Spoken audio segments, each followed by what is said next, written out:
Hey, welcome back to the Real Estate Excellence Podcast with your host, Tracy Hayes. Today, my guest hails from Tirana, Albania. Correct. Another foreign-born real estate agent that is taking advantage of the American dream. She is deeply involved in the real estate market, from Volusia to Duval County, or as many know as Daytona to Jacksonville. The brokerage she's involved with is Eagles World Realty, is expanding quickly, and most recently, within the last year, opened a real estate school. She has 17 years of experience, so get your pen and paper and take notes. Let's welcome Enis Qosja to Eagles World Realty to the show. The coffee has dried out my mouth, so I apologize. I've tried to pronounce it. I practiced before, so bear with me there. Appreciate you coming on. And I'm really excited to hear what you guys got, because I know Orgus and you guys are moving and grooving over there. You got things going on. You're really, with the real estate school, I'm really interested in how that's changed your business. Obviously, recruiting is one of the things that you're required to do as well. So, but let's start off a little bit. Tell us about growing up in Albania, and just really lead us, how you came to the States. Okay, so Enis Qosja, to clarify for anyone. I was born in Tirana, Albania, which is a little small country in the Mediterranean. And I lived there until I was 19 years old. And we came to United States, my family and I have two brothers. And my parents, we came here through a special program that United States created for some of the countries in the Eastern Bloc. Mm-hmm. It's called a lottery visa. So we were so excited to win the lottery and come to United States. And we're obviously we were able to get our green cards and all of the paperwork, everything that was possible to create our dream here in United States. How long did you guys got on this list? So are we talking late 80s time period? What are we?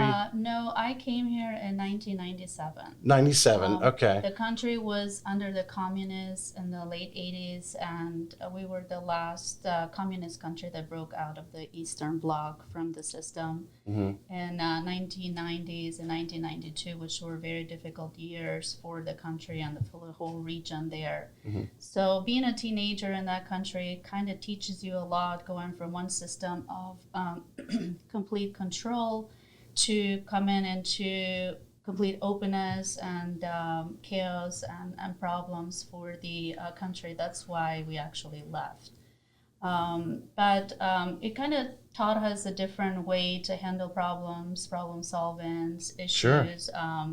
And made us, I think, stronger to be able to come into this country and start a new life completely for all of us. I'm really excited about that. I want to touch on that just a little bit, because some of our younger listeners don't understand what that kind of time period, that transition, especially the 80s and into the 90s, of what was going on. Obviously, I only know from what's was on the news and some history books or whatever, but you lived it. And give us a little back. What were your parents doing? What did you know about work and earning a living? Openness or right? So we were extremely limited on that system. Obviously, the country was not open to any other exposure. We were not able to listen to music outside of our own music. We were not able to listen to anything TV, be exposed to any of the outside world, because the country had to keep that control of its people, giving them less knowledge, less power. Mm-hmm. So the lesser you see and the less you obviously are going to rebel and want to do. But I think that in a way it taught us some things. It gave us a really high educational value, so it was quite big in the communist system, and what they would allow you to learn. Correct. You learned very well. We learned. It was quite interesting because we learned some geography, and then the rest of it was all propaganda. Our country is the greatest, and everybody in America is dying and homeless, and so they would show us photos in the propaganda TV. of how bad you guys lived, or all the whole entire world. Right. We're bad guys. Well, everyone had a gun here, right? Yes. Yeah. Where food was limited, clothing was limited, knowledge was limited. So, but we kind of got the basic of education per se, like the basics, physics, economics, and. So what did your parents do? My father was, his degree was in economics, so he worked for the government, and so did my mom. So we're kind of like a little better living than some other people, but overall the country was extremely poor and extremely limited to knowledge, power, and or anything that you wanted to do. I mean, growing up, honestly, for the young listeners, I was a big Beatles fan. I couldn't even listen to the music because they would not. Where were you first exposed to the Beatles, though? How did you? Just trying to get like our little antennas on the TV and try and find out what's going on around the world. And much like the Cubans might pick up stuff from South Florida. Exactly. Yeah. And so it was quite interesting. And then MTV, so we're trying to sneak and listen to MTV with like little antennas, because if the neighbors or if the government would find out, they would, create problems for our family. Sure. And, I'm just going to have you move the mic just a little bit closer to you, because I know you're facing me. I want to make sure your sound's good there. So, perfect. No religion. So, big deal. Our country was not allowed to have any religion, which is kind of nothing at all. Nothing at all. But interesting. We were.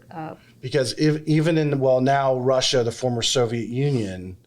Were they the same? No, they were able to have religion, but our country did not. So it was quite interesting to grow up in a propaganda where there is no God, there is no beliefs and things, and then coming into, like, especially America, everyone here, so many churches and so many support system, and that's all the networking is done through churches, so you have to reprogram your brain now to understand religion, God, that passion about, Well, people's a lot of different beliefs, because everyone's brought up on the same belief system as far. So the 80s go into the 90s. The changes are going on in Europe and I imagine Albania as well. You're still a teenager, or just becoming a teen, really, at this time. What are all some of the things that you were allowed to do, and then what were those things that your parents said, hey, we need to go to the United States? So in the 80s, the country started changing as well.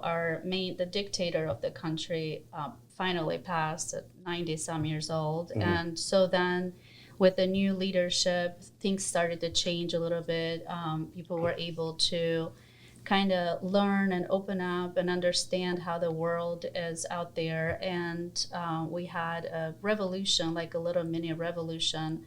A lot of people started climbing the embassies, take out ships from the ports and go to Italy. So it was very, very stressful, very chaotic. A lot of changes on perspective of, like, what do you do with this? We have a beautiful, beautiful country. It's like all in the waterways of the Mediterranean Sea, and we just had no other options. There's no employment. The highly educated people that were in the country, they had no jobs. So we had to made a decision to leave. Even if you were making money there was no future for the children. And I think my parents made the ultimate. My father at the time was a little bit older, so it was not really a great deal for him to leave his own country that, he lived his entire life. But they made the decision for their teenager kids to come here. And how many siblings you have? I have 2 younger brothers, and I'm the oldest. Okay. Interesting. So, was this 97? You said you... 97, 90. We started the process of the paperwork. It takes about 2 years. Yeah, yeah, I bet. And then we arrived in United States beginning of 1997. So you fly into New York? We flew in to multiple cities in Europe, and then we arrived in Miami. My English was a little bit better than everybody's because I took English in school, so very little I was able to communicate. Miami too itself, very hard for people to speak English altogether. So a lot of different peoples there. Yeah. So it was challenging. But then we from Miami, I had a cousin that picked us up, and we moved to Daytona Beach. My uncle had escaped communism prior to all of this happening, and went to New York, and from New York he retired in Daytona Beach, and that's how we ended up. So there. you start off there. So, I mean, what if you can think back to 1997? This is just my curiosity. I hope others are as curious as I am. What's your first impression when you get off that plane in Miami? What are you thinking about?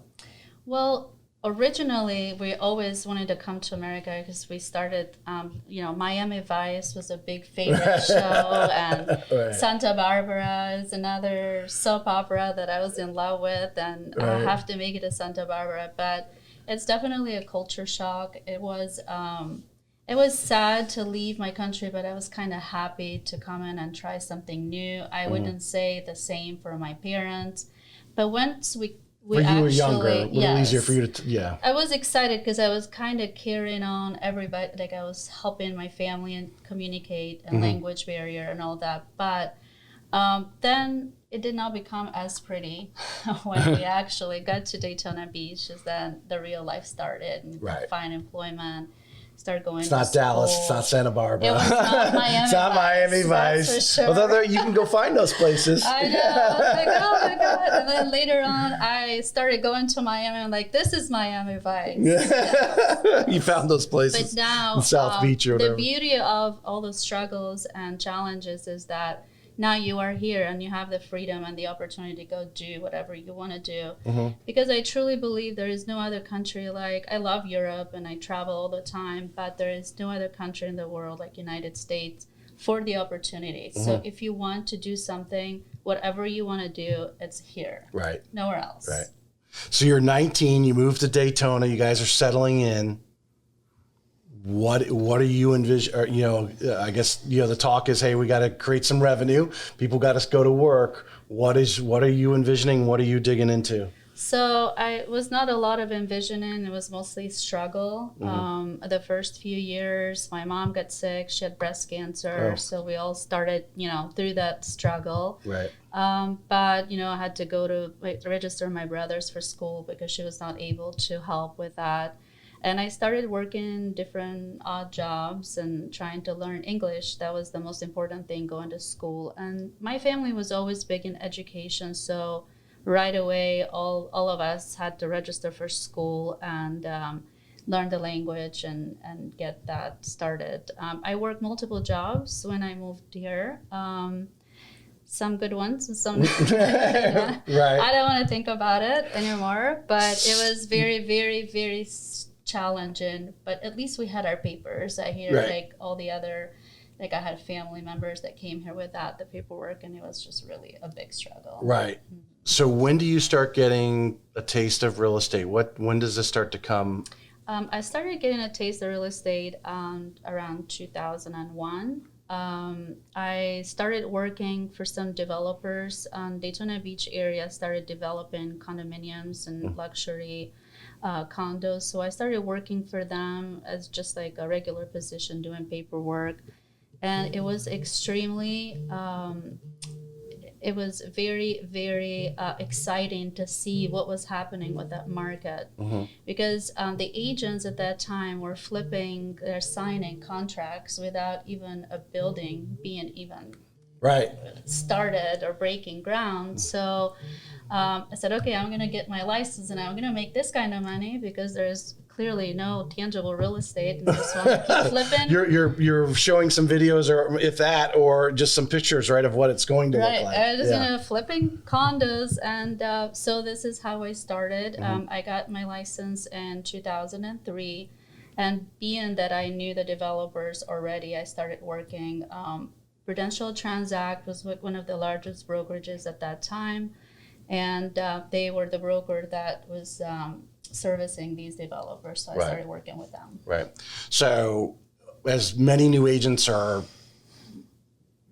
bombarded by calls, everyone trying to recruit them, you kind of searched this out and saw the opportunity, and Prudential just happened to be the company that was doing it. They were doing everything in the area. You didn't know at any that time. different. You just went that way. Right. So I went with them. They were the largest, like I said, the largest brokerage, had multiple offices. And what I liked about them, because as a new agent, I had no idea how to do real estate. And I always had, which is a big deal for us foreign nationals, is, people don't understand my language and they're not going to understand my English and the accent. Mm-hmm. So I was kind of like a little bit timid and shy about starting there, but their support system was great. The training was amazing, learning contracts, things that we needed to learn right away to do business. Well, to touch on that a little bit, you're 17 years now. We have a lot. I mean, obviously, Florida has a tremendous amount of European investors, vacationers, travelers, whatever. I think the further south you go, the more there are of them. I know in Naples, I was there for a bit. There's a tremendous amount of European vacationers that come over for a couple months a year type of thing. Have you noticed it actually be a strength a little bit to have that? So since you brought up this subject, later on after the market crash, I had to handle like the short sales, all of the condo. I became kind of like a condo specialist, luxury condo specialist.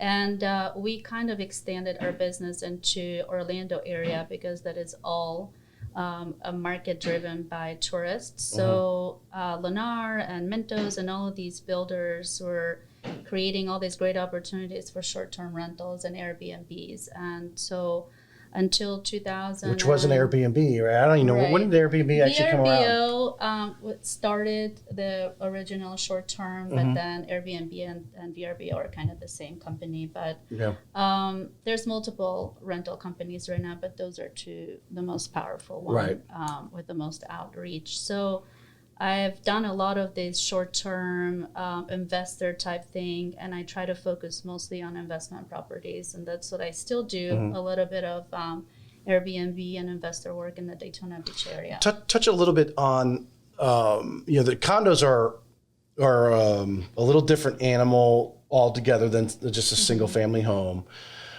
and and of course now they require a little extra documentation after the issues in South Florida. I think was it last year or 2 years ago? Last year, yes. Where now they want to know a little bit more about what's going on. What's their deferred maintenance? That's the word that they came up with, deferred maintenance program. But you were dealing in the short sales, and a lot of issues, which is always a concern with a condo association, is the investment penetration. And then at that time, because so many of them were going belly up. And so how did you work through it? Or was it really much different than working with a single family home versus a condo as far as short sales and then the issues with the condo association itself being short? So it is a completely different animal, and most people do not love condos because they don't understand how they work. But it also is like one of my niche businesses, because once you get to learn it, it's a beautiful business to have, and the knowledge. And then you're always obviously on the beach, so you cannot be really that upset. When I started real estate, finally the buildings were completed, and then the market crashed in 2008. So we had this entire buildings empty. So slowly the condo market came back because it targets a second home, luxury. It's a different kind of buyer than a single family home. It's not as emotional as like you would do a single family home transaction. People already own homes, and they come into the condos as their retirement, their luxury. So it's a really great market to get in. I love it. To specialize in, because not too many take the time to learn the process, the ins and outs, and how to deal with the management companies and getting the extra documents. The management companies, once you build the report with them, once you learn the condo documents and the rules, then it just becomes easy. It's almost the same for different counties. So once you learn that process, it's really great. Right. No, excellent niche to get into. Yes. So your full first year was what, 2004, if I heard you? Mm-hmm. Okay. 2004, 2000, yeah. 2004 is your first full year. You're more or less a site agent on a site that doesn't even have a building yet. Correct. And how are you, what are you doing from a market? It's not like you have this shiny model for them to walk in and come see. Mm-hmm. You're having to, I would assume, try to grab people, go out and show them what's going to be in this fancy building that's eventually going to be built. Mm-hmm. What are you doing from a marketing standpoint? Are you sitting there cold calling? I don't think Zillow's around at this time and that sort of thing. I'm sure there's some other lead stuff, but this is still really pre that internet, lead flow type situation. What are you doing each and every day in 2004, 2005 as you're trying to sell this building that doesn't exist yet? So the beauty of working with developers is they have a budget for marketing. So they would already have that package and market their own product, obviously. Mm-hmm. So we ourselves were not, obviously we had to follow up with our customers, the people who come into the area. There were signs everywhere on the highways about the projects that they were going up. But cold calling and trying to get people were coming to us on that marketplace. It's almost like kind of the same what's going on with the market right now. People coming to you, 10, 15, 20 offers. And like I said, we were assigning contracts all the time. Okay, so it wasn't a difficult sale. No, not at that time. Right. But then later it became a difficult sale. Right. I can imagine. Yeah, so all the easy work then started to become a problem later. Which I think a lot of our agent and loan officer friends that haven't been in the business long, these last couple of years, we may go through a period where you're going to have to, get down and grind and like you're talking about. And everybody at that time wanted to get their license because the market was so good. Right.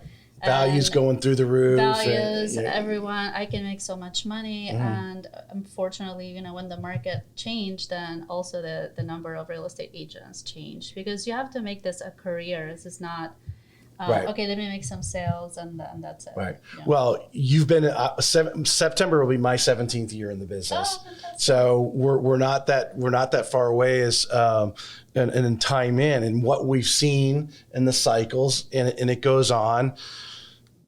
Some decisions are made at certain levels that cause issues. Obviously, gas prices and interest rates going up. Mm-hmm. Who knows whether that was a decision someone made 10 years ago has caused this to happen or decision made yesterday. These things happen in our cycle. But one thing I have found, and I don't, this is a total perception, having talking to more of our, if I could say, our foreign-born friends that have come to the States like yourself, is the ones that I know, this doesn't faze them. Right. They see this cycle where Americans are only like, their memory is only like 30 minutes. Mm-hmm.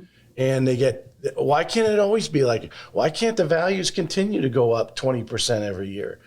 It cannot continue to do that. Our wages don't go up that fast. Right, because our countries do not go through cycles like this. Mm-hmm. They might go through like real war problematic cycles with changes, the environment, but we do not have, it's inflation right now, or, so it's a different concept in the United States. Mm-hmm. And Americans have so much, including me right now, I'm an American. I have so many opportunities, new things that comes up on the market. And I forget about what happened. I want to forget about what happened. Right. Because now, we are dealing with a new buyer, new different social media. All of that has changed all of us completely. All right. So you're now, you started your real estate career in the Daytona area. Mm-hmm. You're now the managing broker, right? If I pronounce that title, managing broker with Eagles World. You and Orgus are expanding there and so forth, but you've been in the leadership role as a broker for how long now? Because you've had other. So I got my broker's license in 2018. I worked briefly for 2-3 years with EXIT Realty in Daytona because Prudential Transact kind of just faded out, and then EXIT was the next big. So I was the team leader for the EXIT broker there at that time. And we had high volume transactions, and it's all mostly luxury. So it was quite challenging dealing with all that. So it was really great. Well, And you then, had that experience with the high dollar condos and so forth. Yes, absolutely. And then I opened my own company after that in 2013, and I've just been my own broker since then.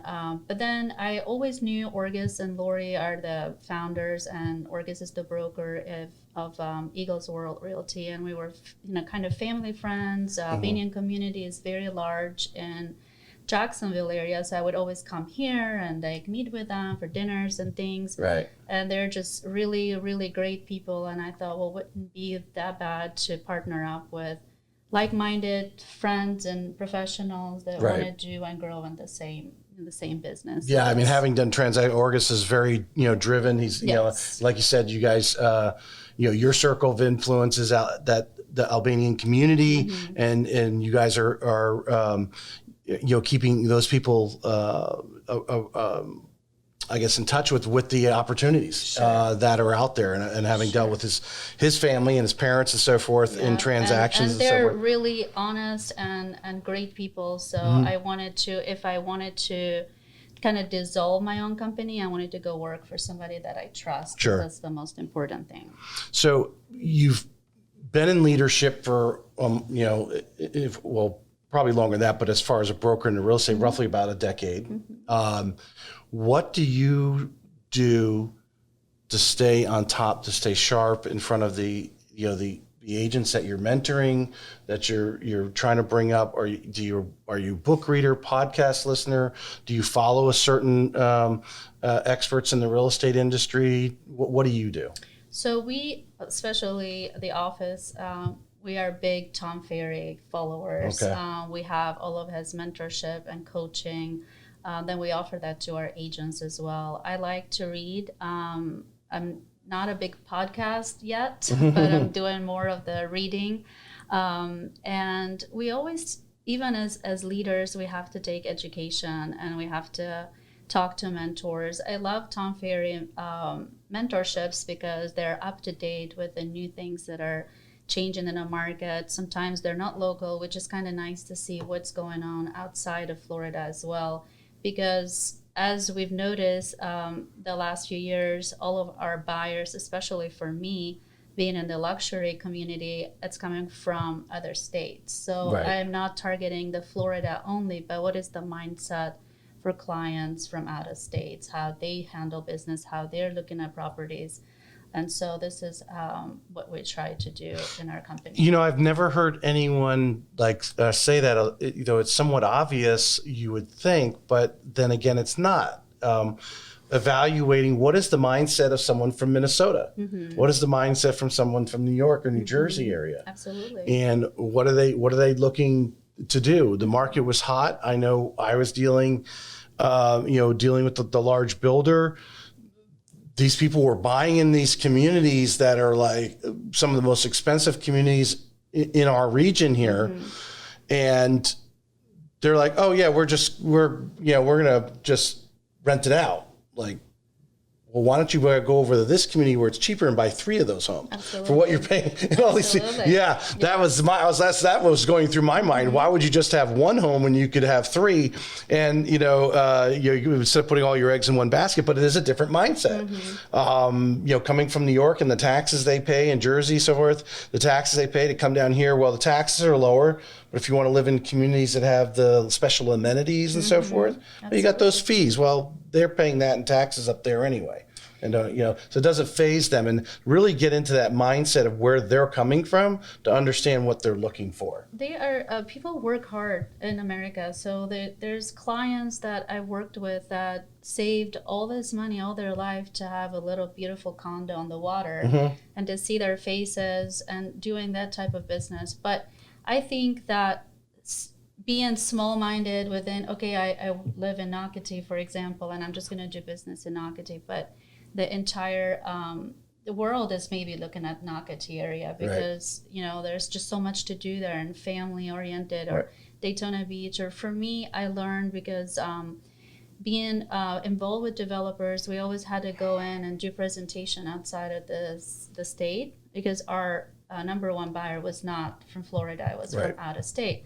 So with Mintos in Orlando, for example, Kissimmee, Florida, I sold all their project in Canada. I went and talked to a Canadian brokerage there, and all the Canadians bought there as a investment plus short-term type business. So you always have to expand and know what your You were going market outside is. the area, letting brokers know to get you would give them a referral Absolutely. for their Absolutely. clients that they knew that would Yes. expand and buy that kind of property. Handle the management for them as well, because obviously investors from Canada or Minnesota are not going to do management for themselves. So at Eagles World, you guys are expanding greatly. You did talk about Tom Ferry, but you have your circle of influence, the immediate circle, the Albanian community that's here. Mm-hmm. Tom Ferry is because I know some other brokerages that are following him are big lead buyers. Yes. And so forth to get some of those clients that are not our neighbors referring somebody. They are in Minnesota, they are in New York or Michigan or whatever, that are going online, obviously, and finding out. How do you work that into your team as far as the lead buys and so forth, and making sure that everyone's getting, I guess, their fair, is it, I don't even know how it works. Is it fair share? Is that a correct term to use? Yeah. Is that when they're getting their fair share? How does that work? Some agents want to be part of the lead program, and some don't want to be because they have their own sphere of influence. As part of my role at Eagles World, I meet with the agents and kind of tailor what the needs and desires are or strengths of each agent. Some agents want to be in teams and they want to get leads from the team leader. Some agents are not, they're very independent and they want to do their own stuff. But Eagles, we have multiple sources of lead generations. We obviously are Zillow members, Premier Zillow members, and then we use KV which is a great CRM program, which you can boost, share properties. Even if you don't have listings, you can still use that as your software for leads. And then, of course, the sphere of influence, which is, I think, the number one lead generation. Then people don't realize how many leads they can get just by looking outside. Oh, go into Publix or your person at the mortgage or the bank or somewhere. Letting everybody your bartender. Continually reminding everyone what you do, top of mind. You have to be, and we talked a little bit about pre-show, consistency. You have to be consistent because people will forget. Right. And if you're not seeing them there every day or every week, some other real estate agent flashes in front of them, and that's the shiny object of the moment. Absolutely. Right? And they may not be anywhere near as entrenched with them in a relationship as you are, but they're just the last person that walked in front of them, and they're like, "Oh, real estate agent? Oh, yeah, that one." Because America, they said in the United States, we have 30-minute memories, so got to stay consistent and calling them or utilizing social media. I'm sure you guys talk about that. Extremely important to stay on the top of your clients. We too sometimes in leadership forget things or forget, to follow up with this agent, that agent, but keeping a consistency, that's what grows every business, and it's a good practice for any business. What would you say as an agent when you were more actively selling, even from the time you were with you got started, which I like I said, you kind of signed up with Prudential, and at that time it was a very hot market, so they were rolling in. But what did you learn quickly that you needed to be consistent in every day? What was it in your business you knew, and then obviously maybe you even share with the agents today, you need to be consistently doing? So for me, it was follow up. I had to every day wake up and make a list for myself and say, okay, I have to follow up with this many clients today, and set some kind of rules on every day doing business type things. So follow up with my client, whatever I needed to do that day, but it had to be every single morning or every single afternoon. consistently. If you don't blocking follow some up, sort of time to correct. make a number of phone calls Correct. or whatever it If is. you don't use a regimen of follow-up and doing the same practices every single day, things start falling apart, and you cannot really build a business that way. Even if you haven't heard from people in so long, still follow up with them. Send a card. There's so many different tools right now to be able to keep your clients in tune with what you're doing. And right now with the social media, it's always great to post and show them that you're still doing business, you're still around. A lot of challenge with agents right now is that they don't want to do videos, or they don't want to drop a note, or they're shy about things, but people love to hear from you. Yes. Yes. And one of the common things, it's funny when you go buy a new car and all of a sudden you see that brand everywhere, right? Mm-hmm. I've been preaching hard. I've been doing it for years.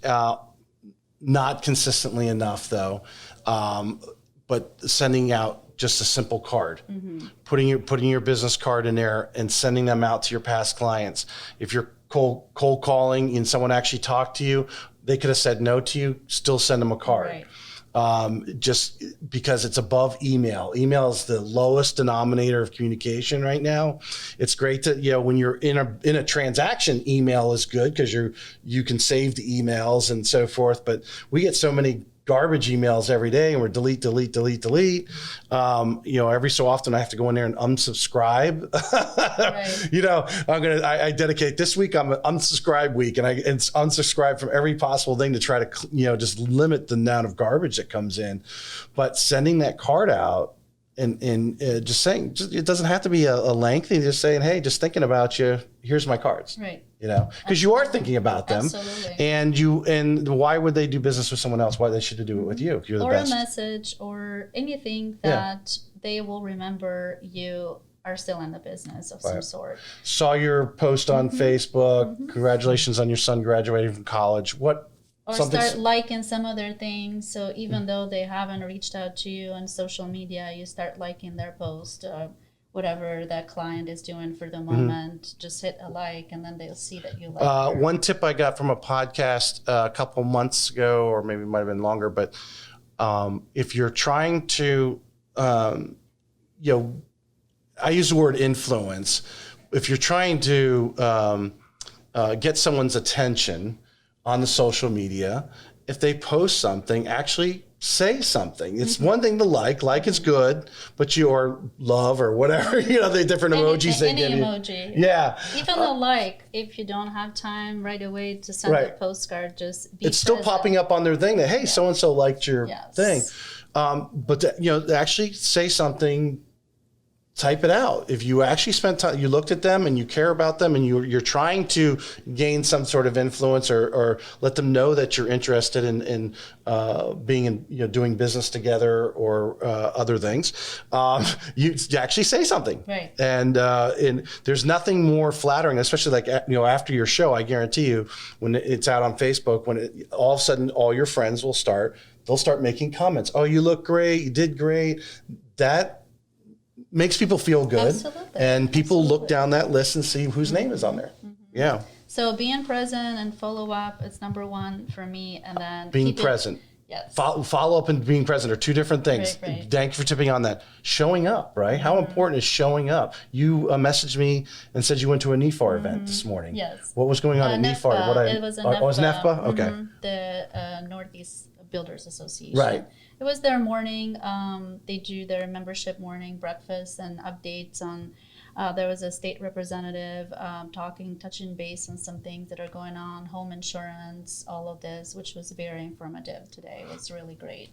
So the effects because homeowners insurance is a constant thing here in Florida. They're trying to resolve it to where the rates are not this high, but of course it has to go through so many government loops. And, the legislators, from what I understand, at least from the insurers, they say the legislators made some rules in there that really handicapped, trying to be consumer friendly, but it almost became too consumer friendly that people start taking advantage of that and really killing the insurance companies.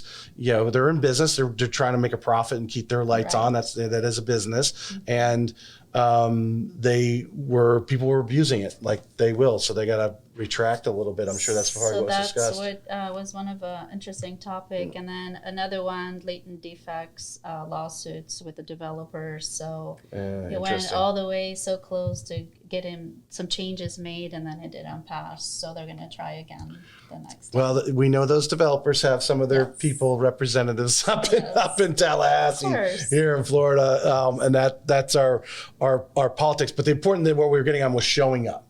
You were there as a leader.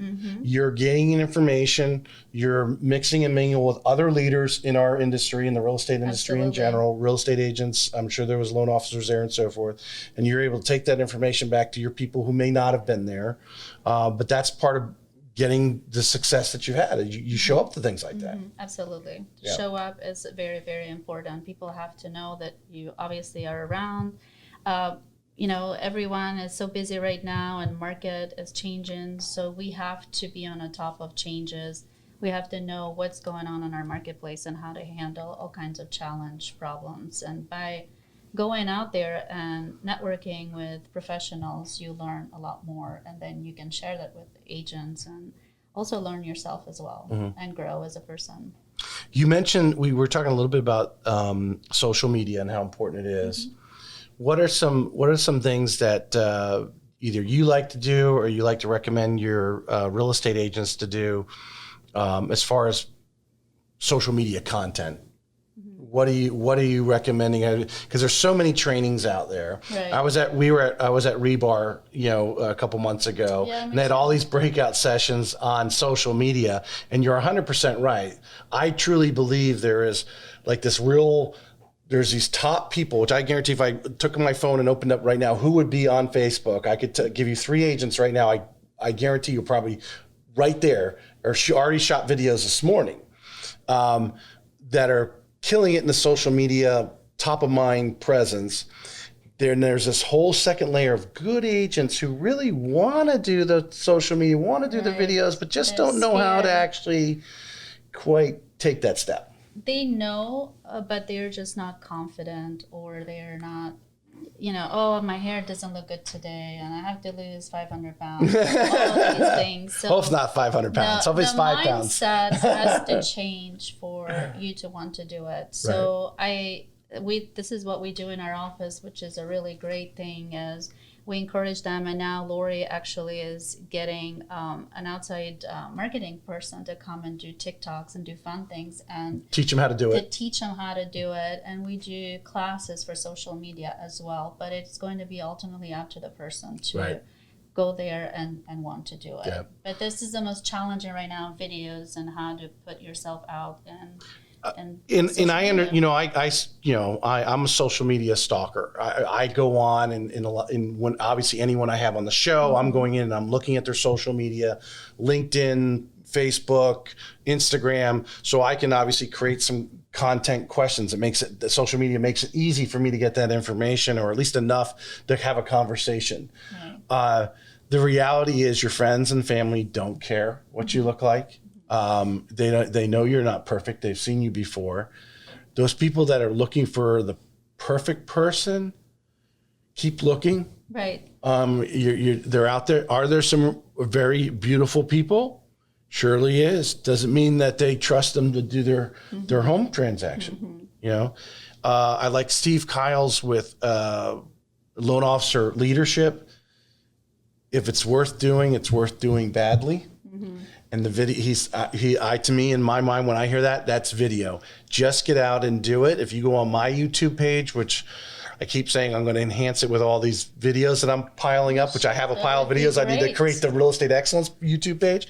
But if you look at some of my old, I just, obviously you have 17 years, almost 17 years in the business. Yeah, I can turn on the camera or why I'm getting the camera ready. I can think of a subject to talk about for 60, 90 seconds and click the camera and go. I've had people say, are you scripting that? I'm like, no, I just let it come from the heart and it comes out. Do I stutter sometimes? Do I catch myself? Has there been times where I've been 30 seconds in and gone, this sounds terrible, stop, delete, and start over? Yeah, you just got to do it. Absolutely. And sometimes YouTube might work, or Instagram. It just depends on which of those social media, but you have to try all of them. Yeah. And then kind of stick to the one that is actually working for you, and then master that. Everything that you master, you're really going to see great success. And you talked about a lot of our buyers are coming from out of state, and they are Googling you. You know, if you've talked to them and they're still in Minnesota, trust me, after you get off the phone call, if not while you're on the phone call, if not before the phone call, they've already Googled you. And I think next to Google, they go right into Facebook and put the search up, and they're putting your name in there and seeing what goes up. And if you are involved, you know, I guarantee people were taking selfies at the NEFPA thing next to whatever the sign or logo. Say, how was that NEFPA this morning? Absolutely. You know, just showing people they are involved, they are engaged in their business, and they are someone that you should know. If you're looking at real estate, you should know that person, because they're showing you every day that they're involved in it. Yes, and I love attending, like that. We're a member of the Chamber of Commerce, so going to their meetings is very beneficial, so you learn new things. I like to get into the redevelopment for downtown, because I think that's like a really exciting. So you have to kind of go and show up and learn and understand how the city is growing. If you've got someone coming in from outside the area, they haven't spent much time here, you're hearing them what they want and need. If you are in the know, which it sounds like what you're trying to do, you're trying to be in the know, you're able to better find the area of town that fits them best. And then what are they doing afterwards? Because you listened to them, you had the knowledge, you placed them, success, you got referrals. Absolutely. Yeah. And I think so. Let's dig into Eagles here, Eagles World Realty, and what you guys are doing over there. You opened the real estate school a little over a year ago. Yes. How's attendance going? Are we starting growth? Is it starting to catch? Attendance is going really well right now. We initially started just for initial license for new agents that wanted to get their real estate license, but now we've expanded to the broker courses and post-licensing, as well as continuing education. So now we're a full service school for anyone that's interested on coming into our to join our School of Real Estate. And then having the school, it's brought us a lot of new agents. We're trying to create some new platforms for the new agents, because they're obviously new to the business. So we have mentorship programs. We have a Thrive program, which takes them in 90 days from new agents to having 4 or 5 transactions within that time frame. Oh, wow, that's huge. So it's really, really exciting. We provide the leads, we provide the tools. We have Dee that's doing weekly cold calling type training. So it's very, very exciting. This is when you just said that, I thought of this question, and you may not know the answer to it. I mean, in Florida, at least right now, what is, of all the agents, all the new agents in their first 12 months, which we know a lot never make that first 12 months, and then what is it, by 2 years, the percentage is so huge. What is the average number of transactions for an agent in the first 12 or 24 months? Do you know that statistic? I don't know the statistic, but it's not very much. I do know in the loan officer world, as far as us, like what agents that we consider worthwhile spending time with, as far as our time in the course of a day or week, we want to look at agents that have 8 buyer sides, right? Because we're trying to do the loans and get those referrals. So those agents right there are already considered above average.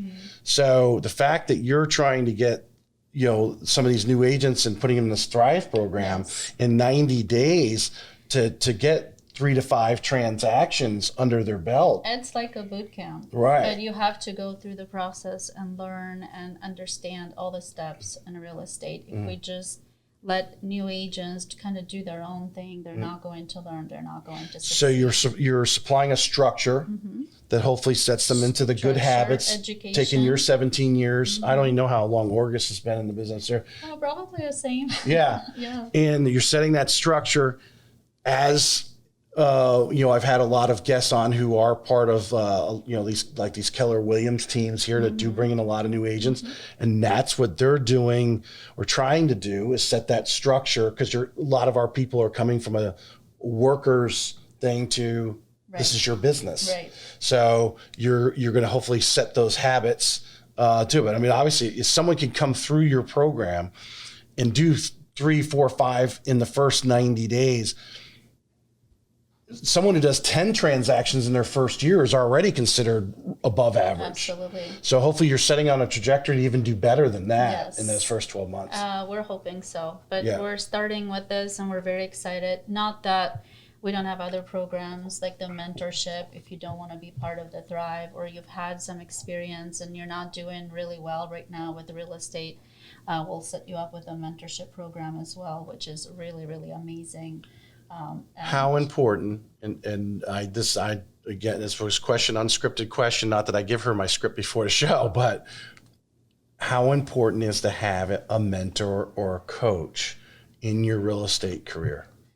Even if it's part-time, and sometimes some people have it the whole time, but at different times, how important is it to have someone like that? It's very, very important. Yeah. It's probably one of the most important things for new agents, and for me, that I have been an experienced agent for 17 years, because things change, the market changes, inflations, all kinds of issues are arising, and mentorship is so important, so important. And we say issues are the positive thing, because we wouldn't make the money we did if there weren't issues. Right. Our job is solving those problems. This is why we have the jobs that we do. And you obviously bought into Tom Ferry and what he's teaching. What are a couple of nuggets that Tom's teaching you that, he's consistent with and making sure that everyone's doing? So I like Tom's approach, because first I like his energy, which is like the most important thing. You have to be able to be if you're excited. Watching a video or something, you want to feel the energy. Excited, and he's so energetic. And I think the basics of real estate are the same: consistency, following up, education. But what I like about them is, like, whenever the market changes, they have different strategies to kind of work around that, the challenges that we're seeing with real estate, or multiple offers, or how do you train new agents, or how do you continue to be excited to continue to do real estate, because some agents, like I was one of them, when I started real estate, I had a couple of deals and then I went on vacation. So then I forget, now I have to come back to do some more real estate. Everyone knows that guy, especially car dealerships are the worst. That guy gets that big commission check and then you don't see him for a couple of weeks. But this is a business that has to stay consistent. And Tom Ferry has some great videos, and they actually have really great coaches as well. Right. So that's what we like. Tom. So as all the leadership, all of you kind of follow Tom together, which really helps. Offer this to the agents as well. It really helps. At least I believe that really helps, because I try to share who I follow as far in the loan officer world with my team here, because that way we are starting to get to a similar ideology. We all are bringing in different thoughts, and we can't take everything Tom is putting out there, I'm sure, or the people. I mean, there's a lot of information, but you got to take those things that you can thrive in, to use that terminology from your group before, to thrive in those areas of what Tom's, and then everybody is lockstep in a similar goal or mission every morning. This is what we do, because this is what Tom is doing, and we're following Tom, and we've had success with it. And Tom says we need to get up at 7:00 or whatever it is. Right. Yeah. And building a culture that everybody is on the same page. So this is our office. So Orgas, Lori, all the leadership, by following the right mentor, the right coach, everybody is then following and in the same page of growing our business. So I got someone out there right now watching or listening to this show, whether it's tomorrow or 6 months from now, as they're saying, people are listening to a lot of my old shows and taking notes. Today, if they're watching today, they're watching live, a new agent or an agent, maybe they're with a brokerage who is just not adding value to them anymore. They're not growing, whether it's just growing as a person, because I think that's important from your leadership. You want to hopefully grow. They're growing you to be better at your trade, or better at life, whatever it is that motivates you, but adding value. So they've reached a lid there. Maybe they're looking out for different brokerages to work for, or the new agent say, I want to get involved, but I got to get involved with a brokerage. Give your sales spiel, if you will, to someone on why they should come talk to you and see if they're a fit with Eagles World. So it's not really a sales pitch per se, because I'm really passionate about Eagles and then our culture in our office. Our concept is very simple. We have one-on-one broker support. So Orgis is a broker. He's always available. I'm always available. We have other leadership members that are consistently helping, growing. So any new agent that needs assistance, or any even seasoned agent that is dealing with challenges, we're one-on-one type communication, support, education, help. We don't just call the hotline or and then the other thing about our company that it's really great is obviously the commission split. It's not that that's important for every agent, but the way we are structured, it's a small boutique, company, but we strive and we survive and we flourish by helping other agents. So it's not about us making money, our franchise fees or whatever fees. We don't have any of those. It's just helping agents grow their business. Well, I think, I was talking about writing the book earlier and the common themes. The other common theme that I'm hearing often, I heard it the other day with Miss Brooks with Momentum, is the belief that the rising tide rises all boats, right? And that's really what when you are giving out, it will come back to you. I could just by you having that ideology, I know you believe in that. I believe in that. If you are making other people better and helping them with their lives, with their career, with whatever they're doing, you are going to reap benefits. It will come back to you, and oftentimes tenfold. And it's so important. We talked about education and how important it was. We talked about consistency. You have now at Eagles World, you mentioned you came here because they were of the friendships that you had, the similar ideology, trust. You've only been with Eagle. When you were going through your career, what are some things that you did as a young agent and kind of feeling your way through this business to make sure you were hanging out with other successful people? So this has been like one of my number one goals in real estate. And I learned this very early dealing with developers, because we would have agents come in all the time, bring their clients, is building a relationship with other professionals. For me, it's never a competition or an issue. This is my deal. This is your deal. For me, it's always been, let's work the deal together as professionals. So collaboration is the term I heard. Always trying to network with, even though some other agents might be from Remax or Keller Williams or wherever companies, I have great relationship. And when I opened this actually proved to me that it works 100%. And it's efficient. When I opened my own company, I went from franchise type companies, then I opened my own. Then I didn't need to cold call, recruit, do anything with the agents. They came to me because they trusted me. They believed in the work that we did together, how we handled the deals and the transactions, and then people build trust. How many times that's a good, excellent point.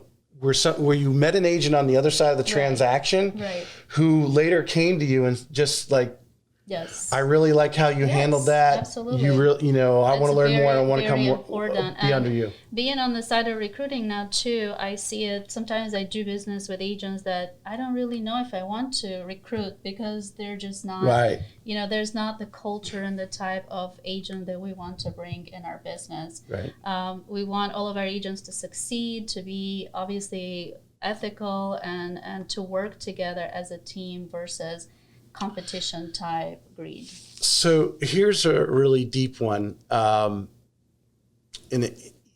I turned 52 today. Today's my birthday. Oh, So happy all right, birthday. I'm the old man, and I really get excited when I meet younger people. Some of them a generation younger that just get it. You know, they're doing the things that I was told when I was their age, but didn't really do it. Consistency is one of those things. But what you in our business or in any, it's not just real estate. It could be cars. It could be whatever. You know, obviously, you know, I often bring up the gentleman who wrote the thank you cards, right? And sold 13,000 cars in 15 years or 15,000 cars in 13 years, whatever it is. And he's going around the country. He was consistently doing something. He was consistently sending those cards out every, and I'm sure he had bad months because we all do. And he's like, man, those cards, why am I spending the money on it? Why am I taking the time doing it? But no, he stayed consistently doing it.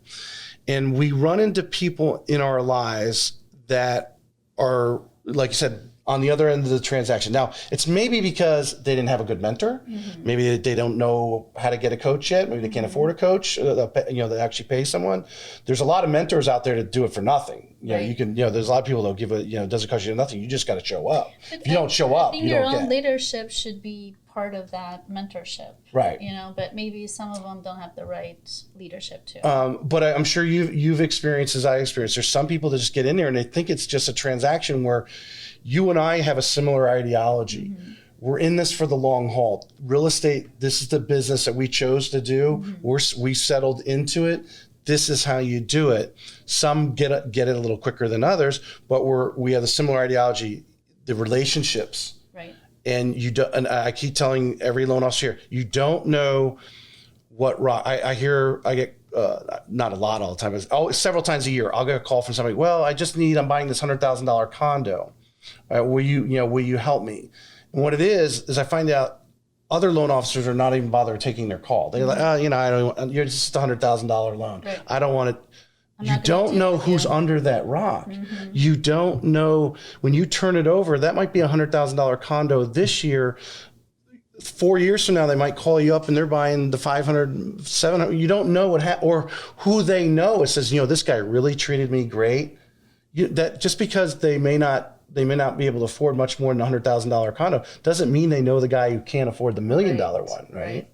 And that's what's exciting about our business. But I see too many people.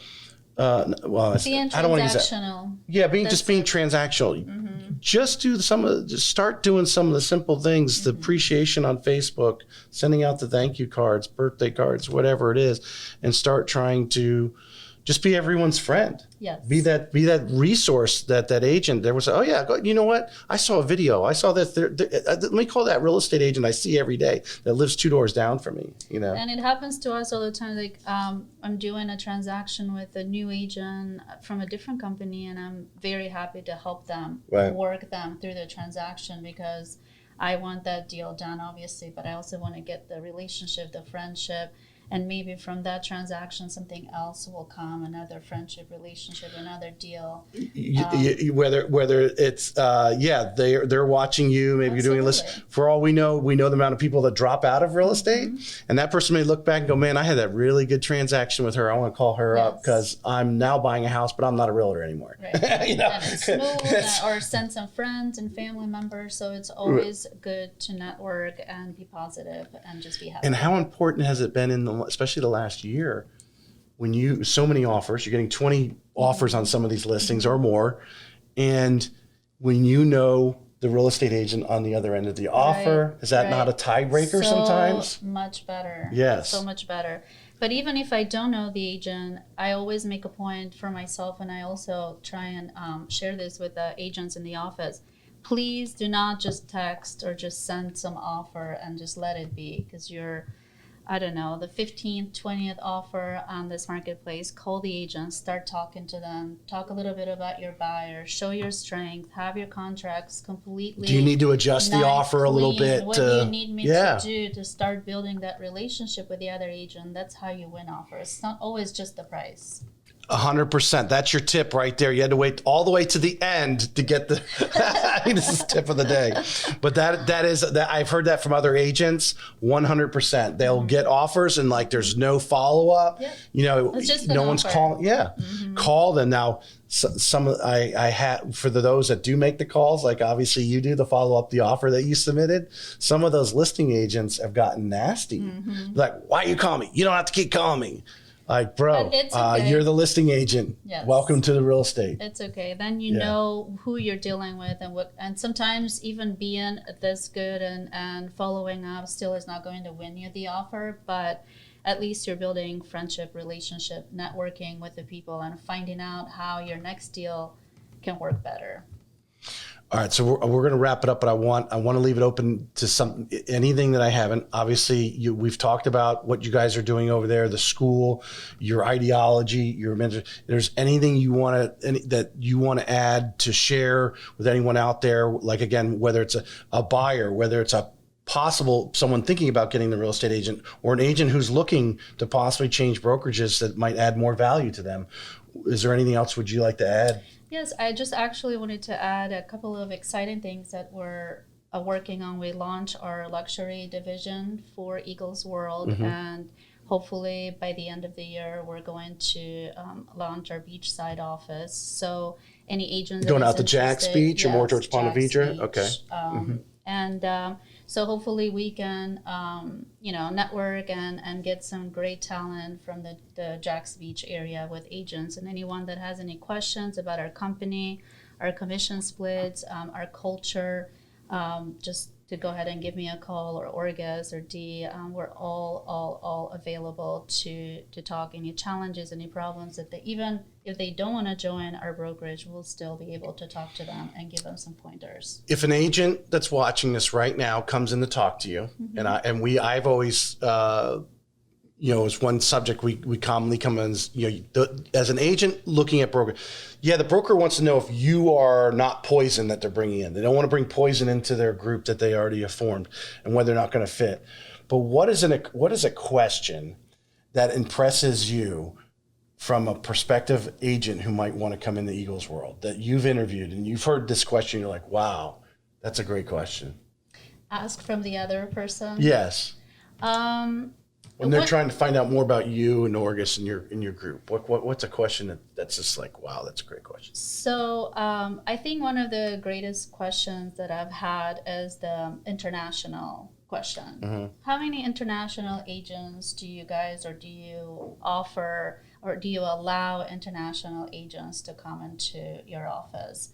And I thought this was amazing because most of our office is compiled of international with multiple languages. So right.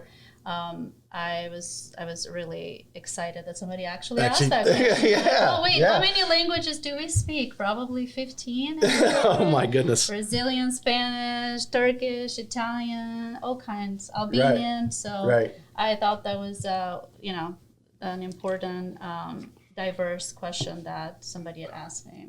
Well, to expand on that just a little bit, not take up too much time, but I mean, like Ingalls and Volker like to presence because they have an international presence. They have offices in obviously Germany and in other countries.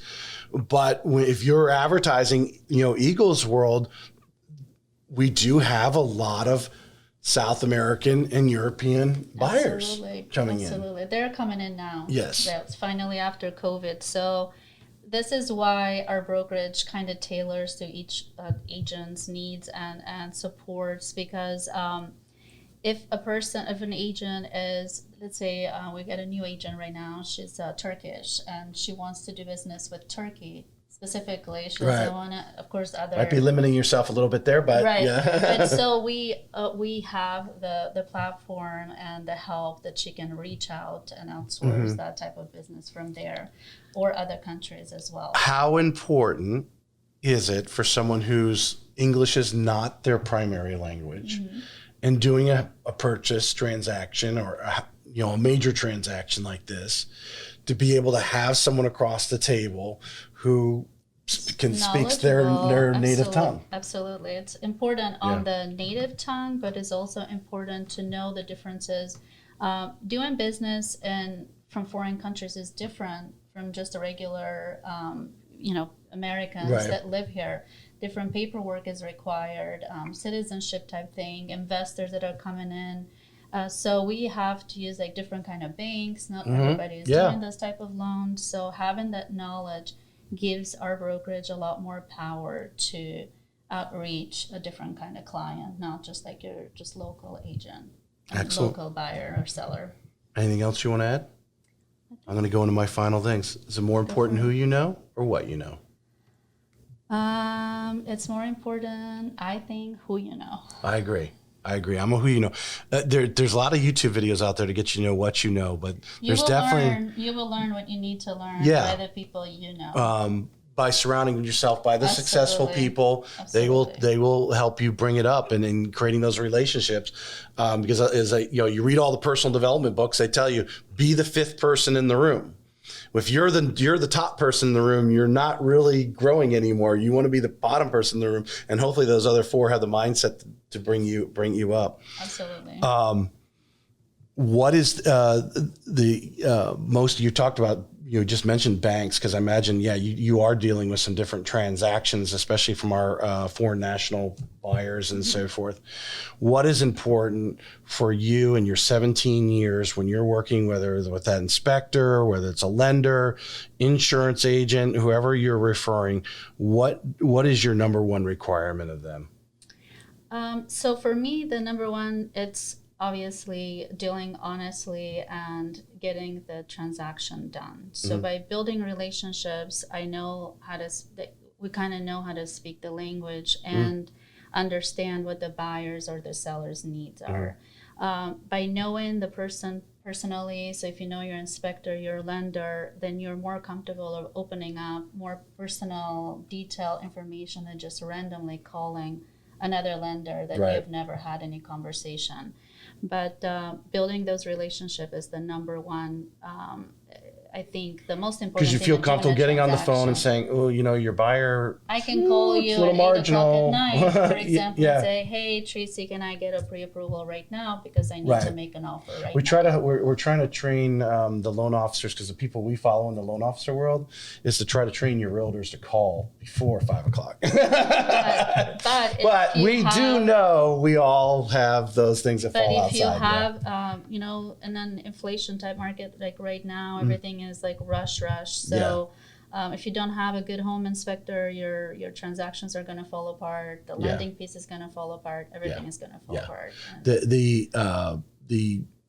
I think one of the things I like to do, and especially when I have those relationships, is here's what's going to happen. I'm talking to you ahead. Okay, you're telling me this house might have some issues. Should we hold off on the appraisal before we, we'll start working on the loan, but we're not going to touch the button for the appraisal until we have that inspection is good, because we don't want to waste money on that, and have those things coming in and having that open communication that I'm watching out. And that's already in my mind on every buyer.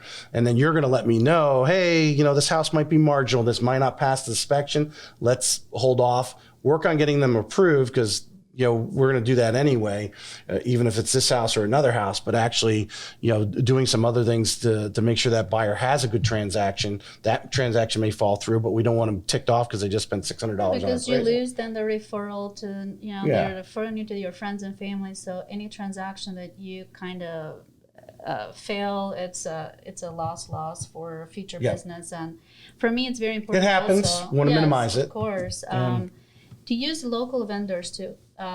Professionals, they know their area. Professionals, they know what's going on in their town. They know what the issues are. Instead of using, like, I know right now a lot of buyers are using out of state and all these other online lenders. They were good for 12 years for me. I mean, I learned a lot, did a lot of transactions, which helps me today, because I know I've got a lot more situations I've run through. But if you're a lender that let's say you have no idea about condos, then you're obviously not going to be successful on partnering with the type of 100%. Just a tap on condo. I know we're running overtime, but some of these condos are easy. You can go right online, know where their docs. Others, you're still working with a human sitting at a desk you know, manually doing it. Right. I know there was a condo over in Gainesville. We literally had to send them a check. Now, obviously the buyer has to pay for that. So luckily the buyer, we're on this side of the state, they're on that side of the state. Luckily the buyer just lived down the street anyway. And they're like, well, I'll just go by their office and give them a check, you know, but they're operating in that way. Others, you know, so if you're in Michigan and trying to deal with that situation, right, it's a little more difficult. So you have an out-of-state buyer, an out-of-state company, out-of-state lender. Then you're the only professional that trying to get on the ground. Enis, I appreciate you coming by today. Yes, thank you very much. It was a great show, and I hope our listeners got a lot out of it. I hope so too. Thank you. All right, thank you.